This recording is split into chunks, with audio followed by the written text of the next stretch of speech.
2018-19 সাল অর্থ বছরের প্রস্তাবিত বাজেট এবং 2017-18 অর্থ বছরের সম্পূরক বাজেট উপস্থাপন করার জন্য আপনার অনুমতি চাইছি। উপস্থাপনের অনুমতি প্রদান করা হলো।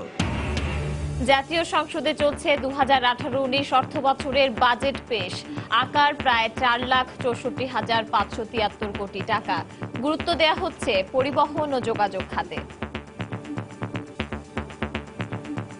বঙ্গবন্ধু স্যাটেলাইট 1 মহাকাশে উৎক্ষেপণের মাধ্যমে বাংলাদেশ পৌঁছে গেছে তথ্য প্রযুক্তি বিকাশের অনন্য উচ্চতায়। কমেছে শিশু খাদ্য, দেশীয় মোটরসাইকেলের দাম, বাড়বে প্রযুক্তি নির্ভর সেবার খরচ। দেখছিলেন প্রধান শিরোনাম। দুপুরের সময়ের সঙ্গে আছি আমি জুনায়েদ আল হাবিব এবং আমি পারমিতা হিম। এবার অন্যান্য শীর্ষ সংবাদ। প্রস্তাবিত বাজেট শোষণের বাজেট। মন্তব্য বিএনপির, জনবান্ধব বাজেট, জনগণ খুশি হলেও দলটি খুশি নয় বলছে আওয়ামী লীগ। বাঙালির মুক্তির সনদ ঐতিহাসিক 6 দফা ঘোষণার দিন আজ। বঙ্গবন্ধুর প্রতিকৃতিতে প্রধানমন্ত্রী শেখ হাসিনার শ্রদ্ধা। রাজধানী ও ময়মনসিংহ থেকে 15টি অস্ত্র ও প্রায় 2000 রাউন্ড গুলি সহ দম্পতি গ্রেফতার। মানুষ খুন করা এই পেশা, দাবি পুলিশের। ফায়ার সার্ভিসের দীর্ঘ 7 ঘন্টার চেষ্টায় ময়মনসিংহের গাঙ্গিনার পাড় এলাকার হকার্স মার্কেটের ভয়াবহ আগুন নিয়ন্ত্রণে। পুড়ে ছায় প্রায় 150 দোকান। এবং হোয়াইট ওয়াশ এড়াতে দেরাদুনে সিরিজের শেষ টি-20তে আজ আফগানিস্তানের বিপক্ষে মাঠে নামবে বাংলাদেশ।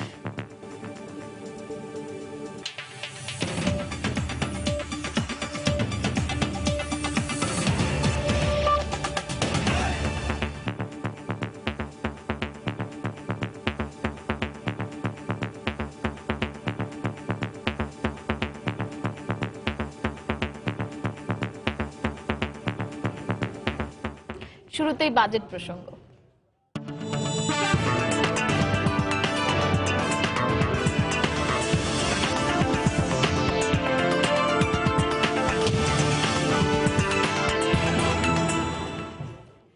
সমৃদ্ধ আগামীর পথযাত্রায় বাংলাদেশ স্লোগানে 2018-19 অর্থ বছরের জন্য 4,573 কোটি টাকার বাজেট ঘোষণা করেছেন অর্থমন্ত্রী আবুল মাল আব্দুল মুহিত। দুপুরে জাতীয় সংসদের বাজেট অধিবেশনে ঘোষণা করা হয় আগামী অর্থ বছরের বাজেট। মোট রাজস্ব আয়ের লক্ষ্য ধরা হয়েছে 3,05,928 কোটি টাকা। এর মধ্যে জাতীয় রাজস্ব বোর্ডের লক্ষ্যমাত্রা 2,96,201 কোটি টাকা। বাজেটে ঘাটতি ধরা হয়েছে 1,25,293 কোটি টাকা। বার্ষিক উন্নয়ন কর্মসূচিতে বরাদ্দ রাখা হয়েছে 1,73,000 কোটি টাকা। এবারের বাজেটে অগ্রাধিকার দেওয়া হয়েছে পরিবহন ও যোগাযোগ খাতকে। বরাদ্দ দেওয়া হয়েছে 56,475 কোটি টাকা। এরপরে অগ্রাধিকার দেওয়া হয়েছে শিক্ষা ও প্রযুক্তি খাতকে। বরাদ্দ দেওয়া হয়েছে 67,944 কোটি টাকা। জিডিপির আকার ধরা হয়েছে 25,37,849 কোটি টাকা। প্রস্তাবিত এই বাজেটে 30 জুন পাস হওয়ার কথা রয়েছে। জাতীয় সংসদ ভবনে 2018-19 অর্থ বছরের বাজেট পেশ করছেন অর্থমন্ত্রী আবুল মাল আব্দুল মুহিত। আমরা সরাসরি চলে যাব সেখানে। ইতিমধ্যেই নজর দিয়েছে একটা জাতীয় সামাজিক উন্নয়ন কার্যক্রম প্রণয়ন করেছি।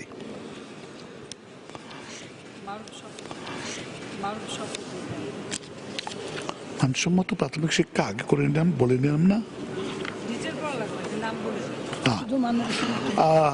মানব সম্পদ উন্নয়নে বিভিন্ন খাতে আমরা যেসব দিকে নজর দিচ্ছি তার মধ্যে হলো মানসম্পন্ন প্রাথমিক শিক্ষা,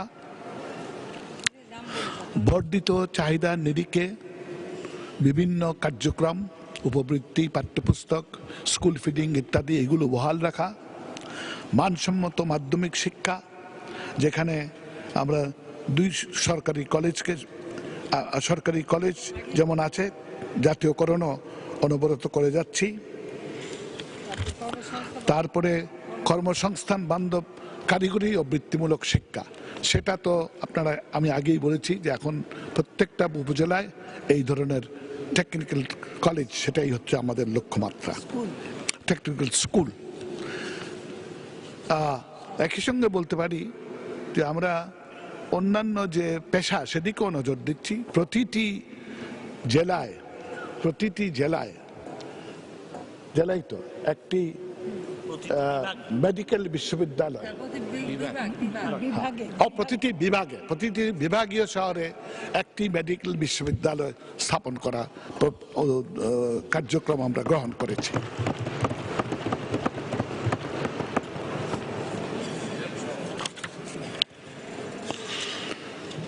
কারিগরি ও উচ্চশিক্ষা মাধ্যমিক এবং উচ্চশিক্ষা বিভাগ, কারিগরি ও শিক্ষা বিভাগের এই দুটির জন্য যে টোটাল অ্যালোকেশন আমরা রেখেছি 53,054 কোটি টাকা বরাদ্দের প্রস্তাব করছি। শিক্ষা খাতে 2018-19 অর্থ বছরের বাজেট পেশ করছেন অর্থমন্ত্রী আব্দুল মাল আবুল মুহিত। আমরা তখন ছিলাম জাতীয় সংসদ ভবনে। এর আগে সংসদে এবারের বাজেট অধিবেশন উপলক্ষে মন্ত্রিসভার বিশেষ বৈঠক অনুষ্ঠিত হয়। এতে অনুমোদন দেওয়া হয় 2018-19 অর্থ বছরের বাজেট। প্রধানমন্ত্রীর সভাপতিত্বে বেলা 10টায় সংসদে মন্ত্রিপরিষদ সভা কক্ষে এই বাজেট পূর্ববর্তী বিশেষ বৈঠক হয়। প্রধানমন্ত্রীর পাশাপাশি এতে যোগ দেন অর্থমন্ত্রী সহ মন্ত্রিসভার অন্য সদস্যরা। বৈঠকে অর্থমন্ত্রী নতুন অর্থ বছরের জন্য 4,64,573 কোটি টাকার বাজেট উপস্থাপন করলে তাতে অনুমোদন দেয় মন্ত্রিসভা। এ সময় অর্থমন্ত্রীকে পাশে নিয়ে প্রস্তাবিত বাজেটের অনুলিপিতে সই করে অনুমোদন দেন প্রধানমন্ত্রী শেখ হাসিনা। 2018-19 অর্থ বছরে বাজেট প্রস্তাবনায় বেশ কিছু পণ্যের শুল্ক বাড়ানোর প্রস্তাব করা হয়েছে। এতে এসব পণ্যের দাম বাড়তে পারে আগামী অর্থ বছরে।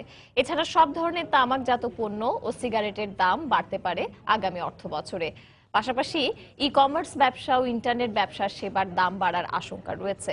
শুল্ক ছাড়ের তালিকায় রয়েছে এনার্জি সেভিং লাইট, শিশু খাদ্য সহ স্থানীয় পর্যায়ে তৈরি ইলেকট্রনিক সামগ্রী। বিস্তারিত ইমতিয়াজ আহমেদের রিপোর্টে।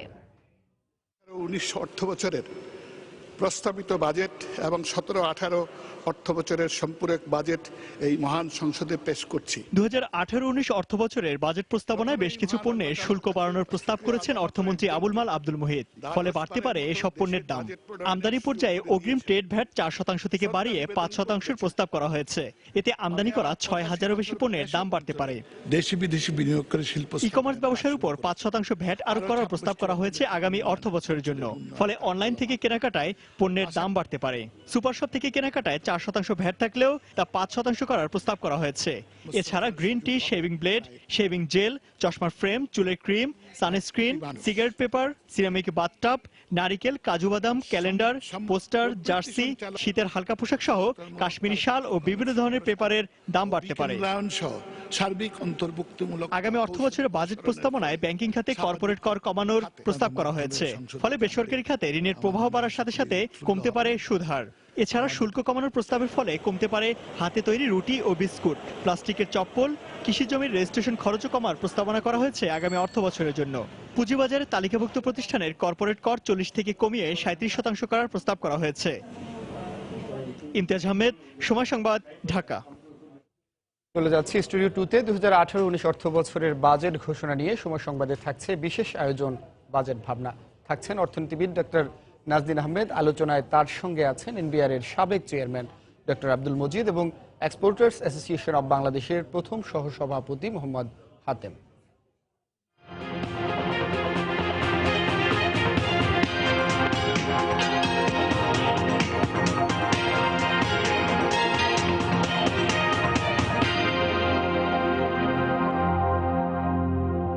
প্রিয় দর্শক, জাতীয় সংসদে চলছে 2018-19 অর্থ বছরের বাজেট ঘোষণা। সময় সংবাদের বিশেষ আয়োজন বাজেট ভাবনায় আমরা আলোচনা করছি বাজেটের বিভিন্ন দিক, দেশের অর্থনীতি নিয়ে। আলোচনায় আমার সাথে এই পর্যায়ে আছেন এনবিআর এর সাবেক চেয়ারম্যান ডক্টর আব্দুল মজিদ এবং আছেন এক্সপোর্টার্স অ্যাসোসিয়েশন অব বাংলাদেশের প্রথম সহসভাপতি মোহাম্মদ হাতেম। মোহাম্মদ হাতেম, আমরা আগেও একবার আপনার সাথে আলাপ করছিলাম। আমরা যখন এই বাজেট ঘোষণা হয়, বাজেটের আগে পরেই কিন্তু আমরা আসলে দেখি আমাদের যেটা একটা চিন্তা ভাবনার ব্যাপার হয়ে দাঁড়ায় যে আমি আপনাকে ঠিক গার্মেন্টস শিল্পের যদিও আপনি প্রতিনিধিত্ব করেন, তারপরে ওভারঅল বিজনেস কমিউনিটির প্রতিনিধি হিসেবে প্রশ্ন করতে চাই যে সেই বাজেটের আগে পরে সাধারণ মানুষের কিন্তু একটা কনসার্ন হয়ে যায় দ্রব্যমূল্যের বৃদ্ধি। বাজেটে সামান্য কিছু ট্যাক্স ঘোষণা হলো কি না হলো, দামটা বেড়ে যায়। এইখানে আপনাদের যে বিসিসিআই আছে, আপনাদের যারা সংস্থা আছে, তারা কি কিছু করতে পারে না? না, অ্যাকচুয়ালি দ্রব্যমূল্যের বৃদ্ধির যে বিষয়টা যদি আপনি আসেন, এখানে ইনফ্লেশন, সরকার কিন্তু ইনফ্লেশন রেটটাকে কিন্তু কন্ট্রোল করেছে। কিন্তু আপনি যদি দেখেন গত 5 বছরে 5-5.5-এর মধ্যেই কিন্তু ইনফ্লেশন ছিল, এর বেশি বাড়েনি কিন্তু। On an average of course এরকম ছিল। তো আমি মনে করি যে এটা কিন্তু সরকারের একটা কৃতিত্ব যে এই জায়গাটাকে ধরে রেখেছে। আর দ্রব্যমূল্যের ঊর্ধ্বগতি কিন্তু এটা মধ্যস্বত্বভোগী যারা আছে তারা দেখেন যে আপনি প্রত্যন্ত অঞ্চল থেকে আপনি 1 কেজি আলু যদি আপনি নিয়ে আসেন 10 টাকায়, ঢাকার বাজার আস্তে আস্তে এটা 25 টাকা হয়ে যাচ্ছে। তো এই যে মাঝখানে 15 টাকা, এইখানে আমি মনে করি যে সুশাসনের অভাব। সরকার যদি জেনুইন ব্যয় হয়তো ট্রান্সপোর্ট ট্রান্সপোর্টে এখানে কত টাকা আছে, ট্রান্সপোর্টে হয়তো 2 টাকা 3 টাকা পার কেজিতে বাড়তে পারে, বাট সেই ক্ষেত্রে এটা মানে ডাবলের চেয়েও বেশি হয়ে যাচ্ছে। কেন? এই জায়গাটাতে আমার মনে হয় সরকারকে উদ্যোগী ভূমিকা নেওয়া উচিত। কারণ কারা এরা মাঝখানে এই জায়গাগুলিতে। তো এখানে দেখা যায় যেটা যে অনেকেই যারা আমরা দেখি যারা চাঁদাবাজি করছে, রাস্তায় গাড়ি ঘোড়াতে পরিবহনের চাঁদাবাজি হচ্ছে, এইসব সবকিছু মিলেই কিন্তু আলটিমেটলি এটা বেড়ে যায়। এবং সেই ক্ষেত্রে কিন্তু এই সবকিছু কিন্তু আপনাদের কস্ট অফ ডুইং বিজনেস যেটাকে আমরা বলছিলাম, সেটাও কিন্তু আসলে এগুলো কিন্তু বাড়িয়ে দিচ্ছে। এবং সেই ক্ষেত্রে আপনাদের যে রপ্তানির কম্পিটিটিভনেস, সেখানেও তো এটার একটা এতে কি হচ্ছে, এই যে দ্রব্যমূল্যটা বেড়ে যাচ্ছে, এতে আমার বিশেষ করে আমি যদি আমার কনসার্নে যদি আসি যে আমাদের যে শ্রমিকরা, এই শ্রমিকরা কিন্তু এই জায়গায় কিন্তু তারা কিন্তু কষ্ট পাচ্ছে। যে আর্নিং তাদের যখন এই দ্রব্যমূল্যটা বেড়ে যায় তখন তারা কিন্তু এটাকে মানে এফোর্ড করতে পারছে না তারা। তখন আমরা যে মিনিমাম ওয়েজ বাড়ানোর তখন একটা মিনিমাম ওয়েজ বাড়ার দাবি আসে এবং সেটা যৌক্তিক দাবি আসে, তখন এটা বাড়াইতে হয়। ওই জায়গায় তখন আবার আমাদের উপর এটা এসে প্রেশারটা পড়ে। আলটিমেটলি যেখানে আপনি দেখেন বিগত বছরের তুলনায় আমাদের যে এক্সপোর্টের যে মূল্য, যে আমাদের যে পণ্যের মূল্য, সেটা কিন্তু 20 থেকে 30% কমেছে ইন্টারন্যাশনাল মার্কেটে। অল আদার্স কস্ট আমাদের বেড়েছে, মানে তার মানে কস্ট অফ ডুইং আমাদের বিজনেস এটা কিন্তু বেড়ে যাচ্ছে। আমরা এটা আবার আলোচনা করব ডক্টর আব্দুল মজিদ। আমরা যদি যে বাজেটটি ঘোষিত হলো, আমরা রেভিনিউ নিয়ে ইতিমধ্যে কথা বলেছি, এখানে যদি একটু সেক্টরাল অ্যালোকেশনে যাই, আমরা দেখব যে স্বাস্থ্য খাতে 5% বরাদ্দ, কৃষিতে আছে 5.7%, এডুকেশন এবং টেকনোলজিতে 14.6%। এখানে একটা বিষয় হচ্ছে আমাদের এই যে খাতওয়ারি বরাদ্দ যখন আমরা দেখি, সরকারের ব্যয়ের একটা বড় অংশ কিন্তু ইন্টারেস্ট কস্ট, এবং এটা 11% বাজেটের এবছর ধরা হয়েছে। এবং আমরা দেখছি যে এবছর আমরা যেটা ইন্টারনাল বড়োয়িং এ যেখানে ব্যাংকের থেকে আগে বড় করা হতো, এখন কিন্তু সঞ্চয়পত্র থেকে বড় করা হচ্ছে। এবং গত বছর যেখানে সঞ্চয়পত্র 30,000 কোটি টাকা, মানে 17-18 অর্থ বছরের টার্গেট ছিল, রিভাইজ বাজেটে দেখা যাচ্ছে যে 44,000 কোটি টাকা সেখান থেকেই হয়েছে। তাহলে এই যে কস্টলি বড়োয়িং, মানে এইখানেও তো আমার যে রিসোর্স আয় করলো এনবিআর, তার কিন্তু আবার একটা বড় অংশ আমার ইন্টারেস্ট পেমেন্টে চলে যাচ্ছে। তো তারপরে আমরা কস্টলি বড়োয়িং করছি, এই মেকানিজমটাকে আসলে পরিবর্তন করা যায়। এবং এটাই কিন্তু সবচাইতে উদ্বেগের বিষয় একটা ম্যাক্রো ইকোনমিক ম্যানেজমেন্টে। যদি আমার প্রায় এখন 1/3 অফ মাই চলে যাচ্ছে কিন্তু এই যে বিদেশি ঋণ বা দেশি বিদেশি ঋণের ইত্যাদি ইত্যাদি। আমরা যখন বলছি যে পদ্মা সেতু নিজের টাকায় তৈরি করছি, এর থেকে এই ধারণা হওয়া ঠিক না যে আমার অঢেল টাকা আছে আমি সেটা খরচ করছি, তা তো না। এটা বরং মোর কস্টলি, কেননা আমাকে হয় ব্যাংকের থেকে নিতে হচ্ছে, নইলে সঞ্চয়পত্র বিক্রির থেকে বা এর থেকে আসছে। সুতরাং এখানে সতর্কতা এবং সচেতনতার বিষয়টা জড়িত। যেমন আমি একটা ফিগার কেবল দেখলাম, ফরেন ইন্টারেস্ট বাজেট ধরা ছিল আপনার 1,946 কোটি টাকা বাজেট ধরা ছিল। I was a director foreign aid budgeting.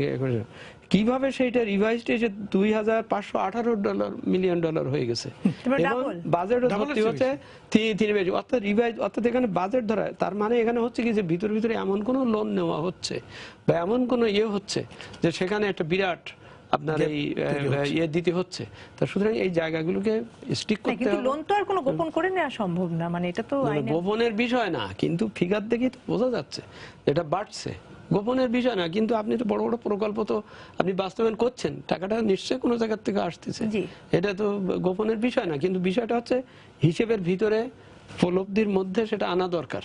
না আনলে পর আমি সচেতন হচ্ছি না বা সচেতন হব না। তাহলে একদিকে আমি এনবিআর কে বড় টার্গেট দিচ্ছি, টার্গেট দিয়ে যাও না আদায় হচ্ছে, সেখানে আবার আমার দেখা যাচ্ছে যে আমি ইন্টারেস্ট পে করে আমাকে বড় অংশ সেখানে চলে যাচ্ছে। সুতরাং এখানে আমাকে একটা ওই যে একটা অভাবীর সংসার যেভাবে করতে হয় আর কি, আমাকে চেষ্টা করতে হবে যতদূর সম্ভব আমি নিজের ভিতরে সংযত থাকবো, আবার আমার অন্যান্য খাতের খরচের ভিতরে সমন্বয় করব। বাংলাদেশকে আমি জনাব হাতেম, বাংলাদেশ তো এখন অভাবী থেকে আমরা উন্নয়নশীল হতে ঠিক যাচ্ছি আছে, এবং কথা সেই জায়গায় মেগা প্রকল্পগুলো একটা বলা হচ্ছে যে সেটা ইনভেস্টমেন্টকে উৎসাহিত করবে, বিশেষ করে বিদ্যুৎ খাতে, যোগাযোগ খাতে।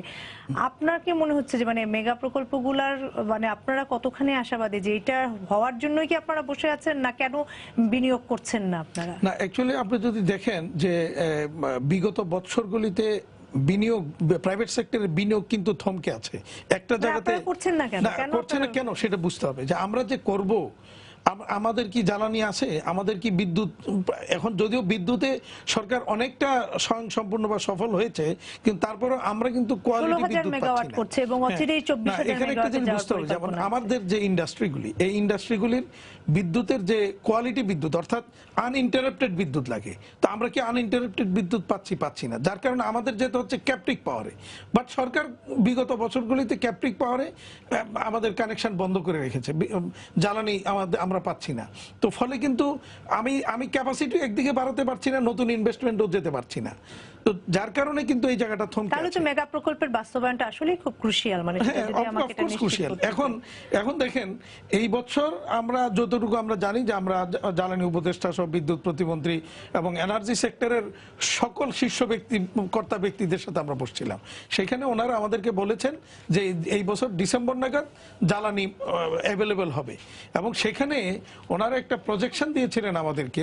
জি। অন্যান্য সব খাতের ব্যাপারে বলেছেন যে 10-15-20% মধ্যে জ্বালানির মূল্য বৃদ্ধি পাবে। কেন পাবে? এলএনজি এবং আমাদের ন্যাচারাল গ্যাসের দুইটাকে সমন্বয় করছেন ওনারা, ন্যাশনাল গ্রিডে পাইপলাইনে এটা আসবে, দোনোটাই সমন্বিতভাবে আসবে, আসলে ফলে এখানে একটা মূল্য বৃদ্ধি হতে হবে, ঠিক আছে, হতে হবে, এটা স্বাভাবিক।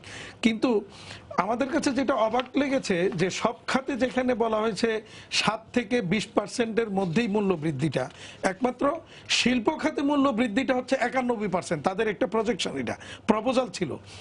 তো সেখানেও আমরা আপত্তি জানিয়েছি, আমরা বললাম যে দেখেন, যে আপনাদের মাইন্ডসেটটা হয়ে আছে যে শিল্প খাত থেকে আমাদের বেশি করে টাকা নিতে হবে, তার মানে শিল্পায়নকে আপনারা কিন্তু মানে এখানে আমি বাজেটের সংখ্যা একটু দেখছিলাম যে আমাদের 17-18 বাজেটে এই জ্বালানি এবং বিদ্যুৎ খাতে টার্গেট ছিল 21,119 কোটি টাকা।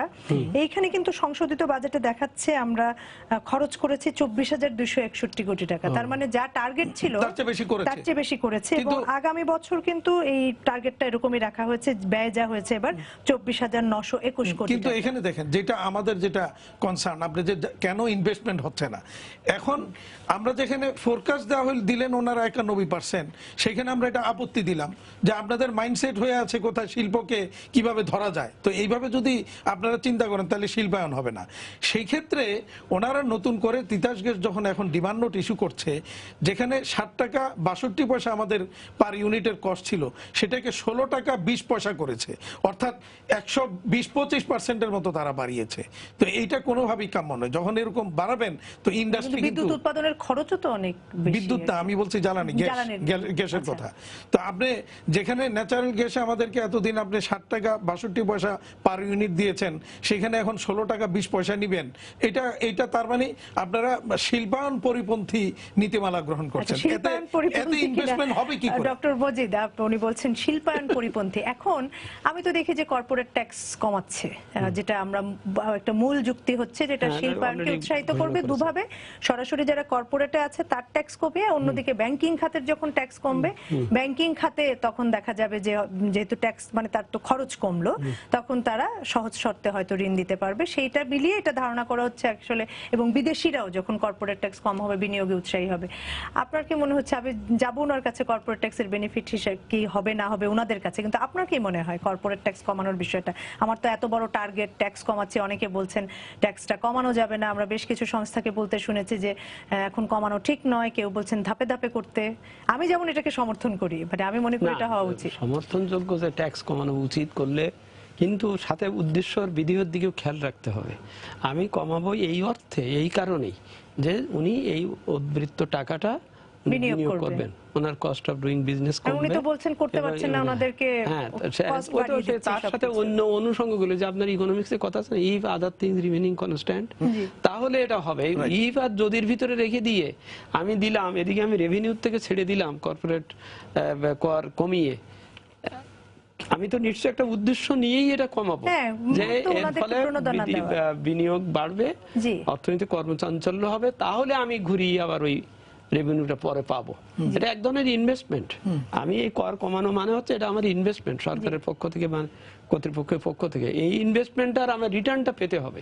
রিটার্নটা পাওয়ার ক্ষেত্রে যেমন উনি বললেন যে ওনার আরো 2টা ক্ষেত্র, যেমন উনি শুধু হয়তো লোন হয়তো পাবেন মনে করছে যে হচ্ছে ব্যাংকে দেবে, কিন্তু কথা হচ্ছে ওনার বিদ্যুৎ বা এগুলো আসেনি। আচ্ছা, এখানেই ওই কথার থেকে ওইটাই আসতেছে, ওই যে বড় প্রকল্প বা যেখানে যে খরচ করছি এইটাই তো আমার কস্টিং হবে।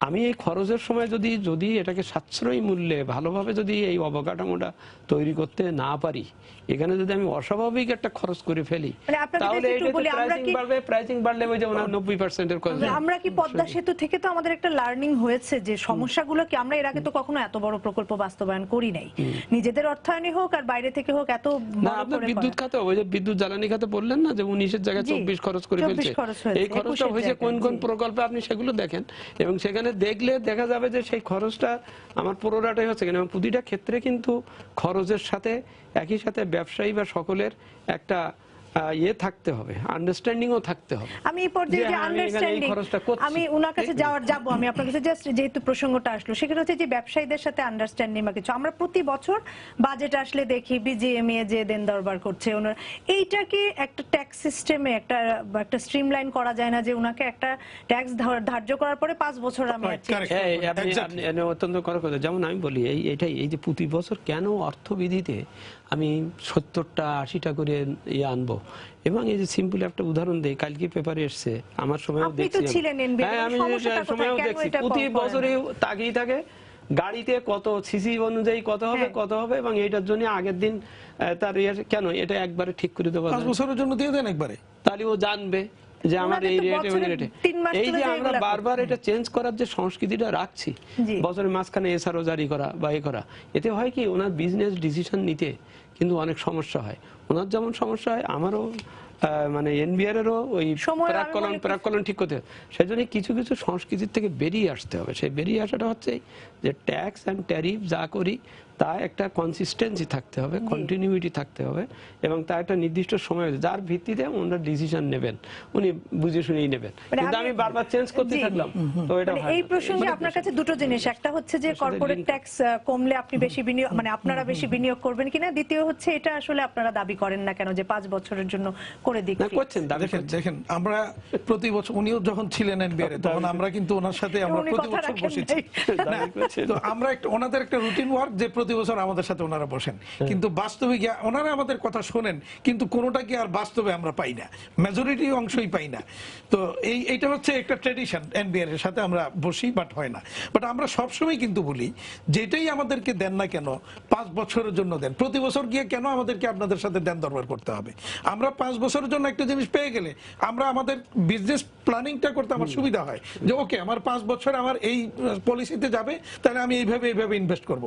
কিন্তু আমরা একটা আতঙ্কে থাকি প্রতি বছর, যে এই বছর বাজেটে দিকে জানে আমাদের কোন দিক দিয়ে জানে আমাদের, এবং অনেক সময় দেখা যায় যে আমরা জানিও না এমন কোন জায়গায় গিয়ে হঠাৎ করে কিছু একটা ওনারা করে আচ্ছা, দিবে। এখন বলে যে কর্পোরেট ট্যাক্স কমালে বিনিয়োগ বাড়বে কিনা। হ্যাঁ, কর্পোরেট ট্যাক্স কমলে তো অবশ্যই বিনিয়োগ বাড়ার একটা সুযোগ থাকে, কিন্তু এখন আপনি যদি কর্পোরেট ট্যাক্স কমাই দিলেন, যেটা উনি বলছিলেন যে আরো অন্যান্য আনুষঙ্গিক যে বিষয়গুলি আছে সেখানে আবার আপনি ধরে দিলেন কিছু, তখন আমাকে তো ক্যালকুলেশনে যেতে হবে।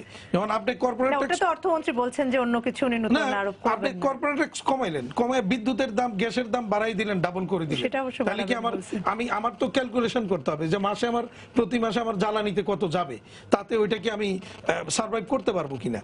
তো এই বিষয় অনেকগুলি কস্ট কিন্তু এখানে আমাদের এর মধ্যে নিতে হয়, আমলে নিতে হয়। যে জায়গাগুলি যদি আমরা ওই যে বলছি যে সুশাসনের অভাব, আজকে দেখেন যে ব্যাংকের ইন্টারেস্ট রেটটা কিন্তু কমেছিল, কমে আবার এটাকে এখন বাড়িয়ে দেওয়া হলো। আমি গতকালকে বাংলাদেশ ব্যাংক থেকে একটা সার্কুলার নিলাম, বিআরপিডি এর সার্কুলার, সেখানে বাংলাদেশ ব্যাংক বলেছে কোনো অবস্থাতেই 1% বেশি বাড়ানো যাবে না। সেখানে আমার ব্যাংকগুলি 2.5%, আমাকে যেমন নোটিশ দিয়েছে, চিঠি দিয়েছে এবার ইয়েতে, যে যেটা আমার 11% ছিল সেটাকে তারা 13.5% নতুন ইয়েতে 13.5% করবে। তো এটা আমাকে যদি এখন 13.5% নেওয়া শুরু করে, তাহলে আমার বিজনেসের মধ্যে কিন্তু হ্যাম্পার হবে। আমি এই প্রসঙ্গে একটু ডক্টর মজিদ, মাঝখানে তো প্রাইভেট ব্যাংকের সবাই গিয়ে দেন দরবার করে যেটা রিজার্ভ রেশিও সেটা তো কমিয়ে আনলেন। উনি যাওয়ার আগে আরেকটু বলে নেই, তাহলে ওনার বলতে সুবিধা হবে। আমাকে ব্যাংক থেকে লোন অ্যাপ্রুভ করছেন যে আমার ইন্ডাস্ট্রি করার জন্য, টাকা দিতে পারছে না কেন? ব্যাংকে টাকা নেই। তাই টাকা নাই তো এটা আমরা সবাই কিন্তু দেখছি, কারণ এই টাকা হাজার হাজার কোটি টাকা ব্যাংক থেকে লোপাট হয়েছে। সেই লোপাটকৃত টাকা যদি দেশে থাকতো তাহলে কিন্তু একটা ইনভেস্টমেন্ট হতো এবং সরকার মানে বিজনেস এখানে ইন্ডাস্ট্রি বা কিছু হতো। কিন্তু আজকে কি এই টাকা দেশে আছে? অর্থনীতির ভাষায় যে আমরা একটা ইয়েতে পড়েছিলাম যে ভৌগোলিক মানে কখনো কখনো কখনো কখনো ইয়ে আপনার ঋণ খেলাপি সংস্কৃতিও কখনো কখনো অমঙ্গলজনক নয় যদি সেই টাকা দেশের ভৌগোলিক সীমারেখার মধ্যে থাকে। আপনি কি বলতে পারবেন বিগত ৩-৪ বছরে যে টাকা ব্যাংক থেকে গিয়েছে সেই টাকা দেশের সীমারেখার ভিতরে আছে? সুইস ব্যাংকের ডেটা আমাদেরকে অন্য কিছু বলছে, দেশের সীমারেখার ভিতরে নাই সেইটা। এখন আমার সিলেবাসে নাই। যার কারণে যখন আপনার টাকাগুলি বিদেশ পাচার হয়ে যাবে তো ব্যাংকে তারল্য সংকট হবে, ইন্ডাস্ট্রি ইনভেস্টমেন্ট হবে না, এটাই স্বাভাবিক। ডক্টর মজিদ, তারল্য সংকট দূর করার জন্য এই বললো 10,000 কোটি টাকা সংযুক্ত হবে যখন আমি রিজার্ভ রেশিও কমিয়ে দিব। তো 10,000 কোটি টাকাও তো আসলো হয়তো, কিন্তু আমরা তো দেখছি না যে এখানে। এবং আমার অবশ্য একটা প্রশ্ন আছে, তারল্য সংকট আদৌ আছে কিনা, কারণ এটাকে একটা আর্টিফিশিয়ালি কিছুটা তৈরি করা কিনা। কারণ হচ্ছে তারল্য সংকট থাকলে তো কলমানি রেট বেড়ে যাওয়ার কথা, সেটা তো আমরা বাড়তে দেখি নাই। তো এই যে ব্যাংকিং খাতের সমস্যাটার জায়গায় কি ভুল ওষুধ দেওয়া হচ্ছে আমার কাছে মনে হয়। আমার মনে হয় আসলে এখানে একটা ইনফেকশন, তো এটা একটা ইনফেকশন, এবং ডাক্তারি বিদ্যাতে মনে হচ্ছে যে ডায়াগনোসিসে কোনো ভুল আছে বা ইয়ে আছে, কারণ একটার সাথে একটা কিন্তু রিলেটেড এবং একটা ইম্প্যাক্ট থেকে কিন্তু বেরিয়ে আসার কথা। তবে এটা ঠিক যে উনি বলছেন ওনার রেট এখন বাড়িয়ে দিয়েছে, ওই ব্যাংকও তো এখন বেশি দামে ইয়ে নিচ্ছে, বেশি যে ঋণ দিয়ে ফেলেছে আগে কিছু ব্যাংক, এখন বাংলাদেশ ব্যাংক এখানে ডিসিপ্লিন ফিরিয়ে আনার ব্যাপারটা আমরা বাজেটের পুরো বক্তৃতাটা এখনো শুনি নাই, যে এই ব্যাপারটা এখানে ডিসিপ্লিন আনাটা কিন্তু একটা ফরজ কাজ হয়ে গেছে। এটা ইম্পর্টেন্ট, কারণ এইটা অন্যান্য সকল পক্ষকে এফেক্ট করছে এবং পুঁজিবাজার থেকে শুরু করে সব কিছুতেই এফেক্ট করছে, এবং ওনার বিশেষ করে বিনিয়োগের ক্ষেত্রে। তা সুতরাং আমি মনে করি যে সবসময় একটা কারেক্টিং একটা অ্যাটিটিউডে থাকতে হবে, আমি কারেক্টেড হব, কারেক্টেড না হলে আমি শুধু চলতেই থাকলাম আর ওই একে অন্যের উপরে বলতে থাকলাম এটা হয় না কেন বললাম। আমি বললাম যেমন যে করদাতা বাড়ে না কেন, আমি বলে যাচ্ছি শুধু করদাতা বাড়ে না কেন বাড়ে না, সেটার কারণটা কি, বিষয়টা কি করা উচিত, এটা থ্রেড বা স্টাডি হয়ে কাজ করা উচিত। শুধুমাত্র বলে যেমন ওনার কাছে এখন বোঝা যাচ্ছে কালকে কেউ কিছু নতুন কিছু শুনবেন, কিন্তু এগুলোকে কেউ অ্যাসিমিলেট করা দরকার। আমাদের হয়তো এখনই আসলে শেষ করতে হচ্ছে। না, একটু বলে নেই যে আপনার একটা কথা বলে নেই, আপনার যে এই যে টাকা যেগুলি লোপাট হয়েছে আজ পর্যন্ত কোনোটার বিচার হয়েছে? এই যে বিচার না হওয়ার যে সংস্কৃতি, যে সুশাসনের অভাব, যার কারণে যারা এই কাজগুলি করছে তারা কিন্তু উৎসাহিত হচ্ছে, এবং আবার ওই যেই ব্যাংক থেকে লোপাট হচ্ছে সেই ব্যাংকের আবার সার্ভাইভ করার জন্য আপনি যখন জনগণের কষ্টের টাকা, এই ট্যাক্সের টাকা দিয়ে তাকে সার্ভাইভ করার জন্য টাকা দিচ্ছেন, তখন কি হচ্ছে? তারা ভাবছে যে হ্যাঁ তাতে কি হচ্ছে, লুটপাট হইব, আবার সরকার এখানে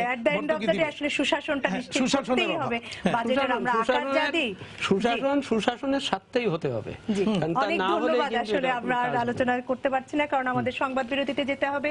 কথা হচ্ছিল 2018-19 অর্থ বছরের বাজেট ভাবনা নিয়ে। পরবর্তী সংবাদে আমরা আবারও আসবো নতুন অতিথি নিয়ে। এখন চলে যাচ্ছে স্টুডিও 1-এ, দুপুরের সময়ে আমাদের সাথেই থাকবেন।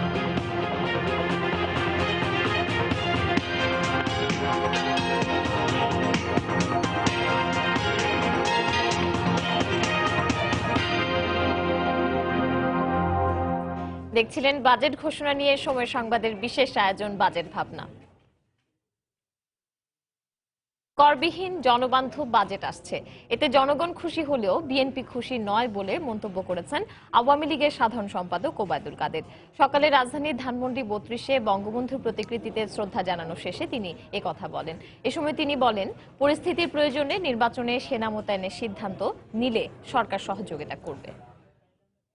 সেনাবাহিনী মোতায়েনের প্রয়োজনীয়তা দেখা দেয় তখন ইলেকশন কমিশন সরকারকে অনুরোধ করবে, এবং পরিস্থিতি যদি ডিমান্ড করে তাহলে কেবলমাত্র সেনাবাহিনী মোতায়েন হতে পারে।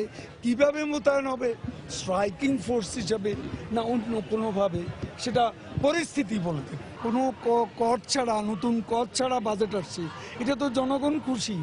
বিএনপি অখুশি কারণ জনগণ খুশি। জনগণ খুশি হলে বিএনপি অখুশি হবে, এটাই স্বাভাবিক। এদিকে প্রস্তাবিত বাজেটকে শোষণের বাজেট বলে মন্তব্য করেছেন বিএনপির স্থায়ী কমিটির সদস্য ডক্টর আব্দুল মুইন খান। সকালে জিয়াউর রহমানের সমাধিতে বিএনপি ঢাকা মহানগর উত্তরের নতুন কমিটির সদস্যদের সঙ্গে ফুল দিয়ে শ্রদ্ধা জানানো শেষে তিনি সাংবাদিকদের একথা বলেন। বাজেট ফুলে ফেপে বড় হয়েছে, এটা বাজেটের জন্য কোনো গৌরবময় কোনো বিষয় নয়। বাজেটের সাইজ দিয়ে বাজেটের কোয়ালিটি নির্ধারিত হয় না। আমি স্পষ্ট ভাষায় এখানে বলে দিতে চাই যে এই বাজেট জনগণকে শোষণ করছে। এই বাজেট একটি ভুয়া বাজেট। এই বাজেট দিয়ে কখনো বাংলাদেশের মানুষের কল্যাণ হবে না। দুপুরের সময় আরো থাকছে। রাজধানী পুরান ঢাকায় র্যাবের ভ্রাম্যমাণ আদালতের অভিযান। নামি দামি বিভিন্ন ব্র্যান্ডের নামে মোড়কজাত করে বিক্রি করা হচ্ছে চকলেট, চিপস, চানাচুর।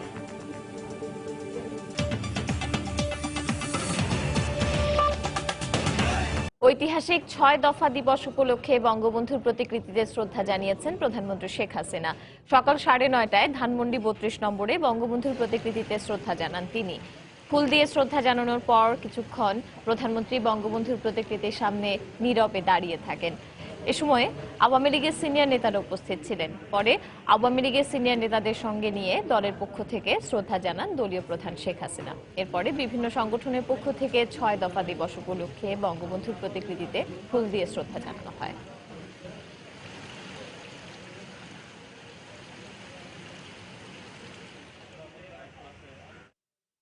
কুমিল্লা জেলায় নাশকতার অভিযোগে করা মামলায় বিএনপি চেয়ারপারসন বেগম খালেদা জিয়ার জামিন চেয়ে করা আপিল আবেদনের শুনানি রোববার পর্যন্ত মুলতবি করেছেন আদালত। দুপুরে বিচারপতি মোহাম্মদ শওকত হোসেন ও বিচারপতি আবু তাহের মোহাম্মদ সাইফুর রহমানের হাইকোর্টের দ্বৈত বেঞ্চ এ আদেশ দেন। আদালতে বেগম খালেদা জিয়ার পক্ষে শুনানি করেন খন্দকার মাহবুব হোসেন। অন্যদিকে রাষ্ট্রপক্ষে ছিলেন অ্যাটর্নি জেনারেল মাহবুবে আলম। ২০১৫ সালে ২০ দলীয় জোটের ডাকা অবরোধ কর্মসূচির সময় কুমিল্লার ১৪ গ্রামে যাত্রীবাহী বাসে পেট্রোল বোমা নিক্ষেপে ৮ জন নিহত হয় এবং আহত হন বেশ কয়েকজন। পরে ১৪ গ্রাম থানার উপপরিদর্শক বাদী হয়ে একটি হত্যা মামলা দায়ের করেন। এই মামলায় গত ২ জানুয়ারি কুমিল্লার বিচারিক আদালত বেগম জিয়া সহ বিএনপির ৪৯ জন নেতাকর্মীর বিরুদ্ধে গ্রেফতারি পরোয়ানা জারি করেন।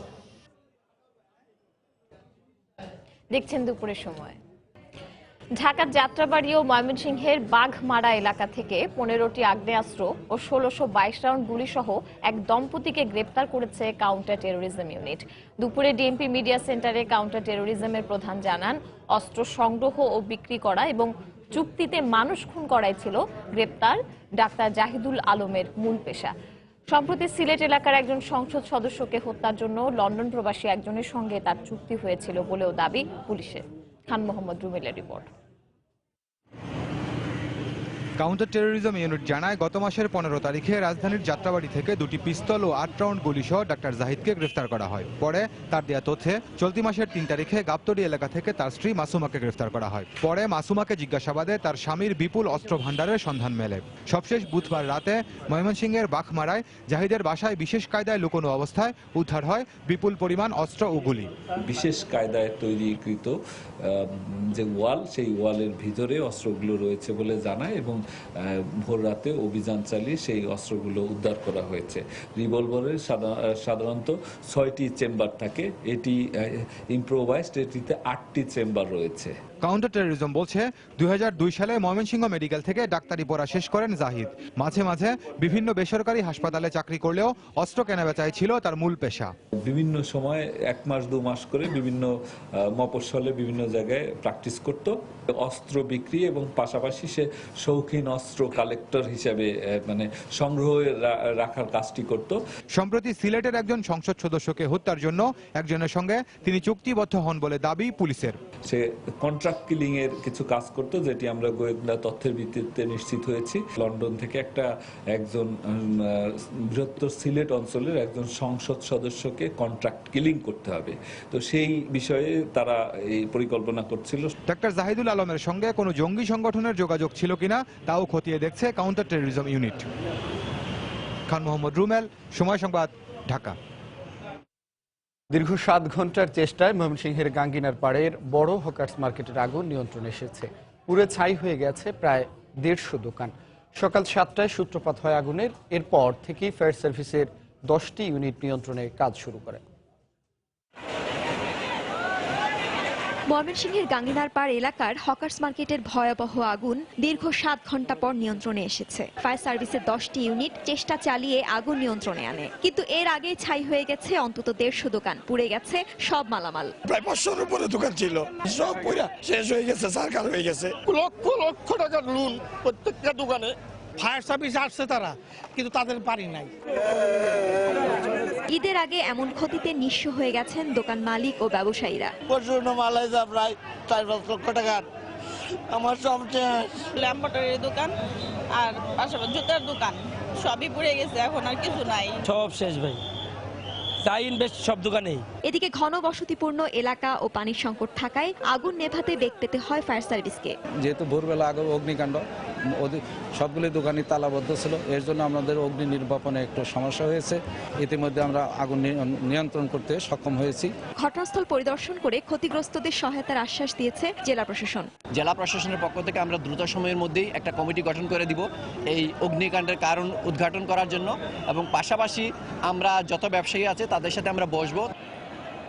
সকাল 7টার দিকে গাঙ্গিনার পাড় এলাকায় হকার্স মার্কেটের একটি দোকান থেকে আগুনের সূত্রপাত হয়। মুহূর্তে এই আগুন চারদিকে ছড়িয়ে পড়ে। খবর পেয়ে প্রথমে ফায়ার সার্ভিসের 4টি ইউনিট ঘটনাস্থলে পৌঁছে আগুন নিয়ন্ত্রণের কাজ শুরু করে, কিন্তু আগুনের তীব্রতা বাড়ায় র্যাব পুলিশের পাশাপাশি ফায়ার সার্ভিসের আরো 6টি ইউনিট যোগ দেয়। সময় সংবাদ, ময়মনসিংহ। দুপুরের সময় আরো থাকছে। ঈদকে কেন্দ্র করে নারায়ণগঞ্জের পোশাকের দোকানগুলোতে বেচা কেনায় ধুম। নতুন নতুন ডিজাইনের কাপড় তৈরিতে ব্যস্ত শ্রমিকরা।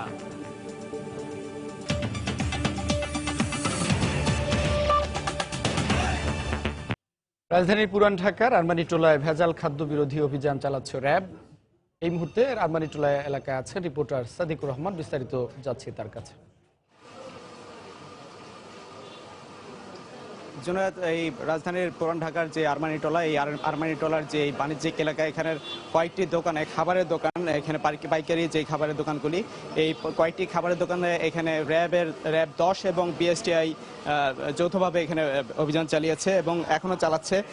এখানে জানিয়ে রাখি যে এই যে দোকানগুলি আছে, এই দোকানগুলিতে যে অভিযোগটি রয়েছে, এখানে যেই নামি দামি বিভিন্ন ব্র্যান্ডের যে মোড়ক ব্যবহার করে তারা এখানে মানহীন এবং ভেজাল যে খাবারগুলি সেগুলি এখানে মোড়কজাত করে তারা বিক্রি করছে এবং সংরক্ষণ করছে।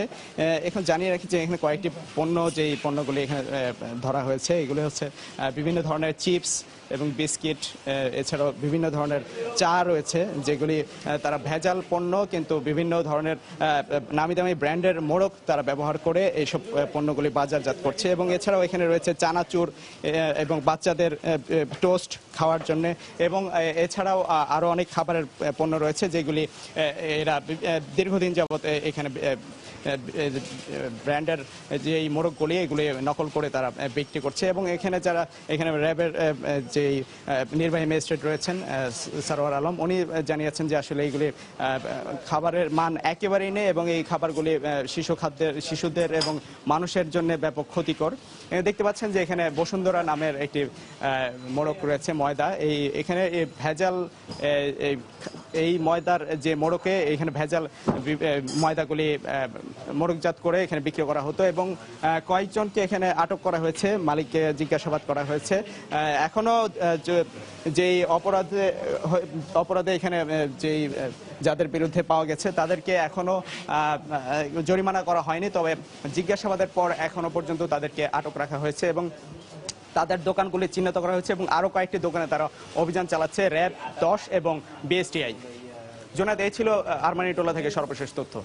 রাজধানীর পুরান ঢাকায় ভেজাল বিরোধী অভিযান চালাচ্ছে র্যাব, সে খবর জানাতে সেখান থেকে যুক্ত হয়েছিলেন সহকর্মী সাদিকুর রহমান।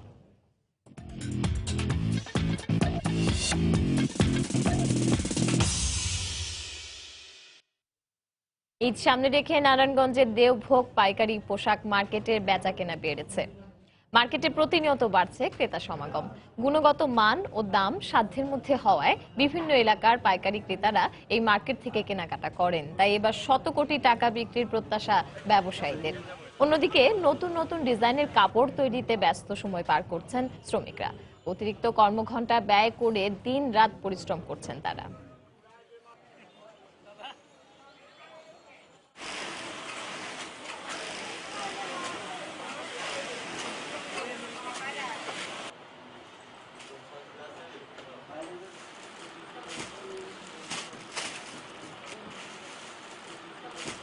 দুপুরের সময় এ পর্যায়ে শীর্ষ সংবাদ জানিয়ে দিচ্ছি আরেকবার।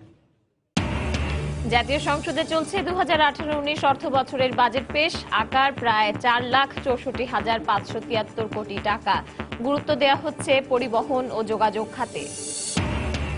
প্রস্তাবিত বাজেট শোষণের বাজেট, মন্তব্য বিএনপির। জনবান্ধব বাজেটে জনগণ খুশি হলেও দলটি খুশি নয় বলছে আওয়ামী লীগ। বাঙালির মুক্তির সনদ ঐতিহাসিক 6 দফা ঘোষণার দিন আজ। বঙ্গবন্ধুর প্রতিকৃতিতে প্রধানমন্ত্রী শেখ হাসিনার শ্রদ্ধা। রাজধানী ও ময়মনসিংহ থেকে 15টি অস্ত্র ও প্রায় 2000 রাউন্ড গুলি সহ দম্পতি গ্রেফতার। মানুষ খুন করাই পেশা, দাবি পুলিশের। এবং ফায়ার সার্ভিসের দীর্ঘ 7 ঘন্টার চেষ্টায় ময়মনসিংহের গাঙ্গিনার পাড় এলাকার হকার্স মার্কেটের ভয়াবহ আগুন নিয়ন্ত্রণে। পুড়ে ছায় প্রায় 150 দোকান। এই ছিল দুপুরের সময়। যে কোনো খবর পেতে ভিজিট করুন সময় নিউজ.টিভি। সঙ্গে থাকুন সময়।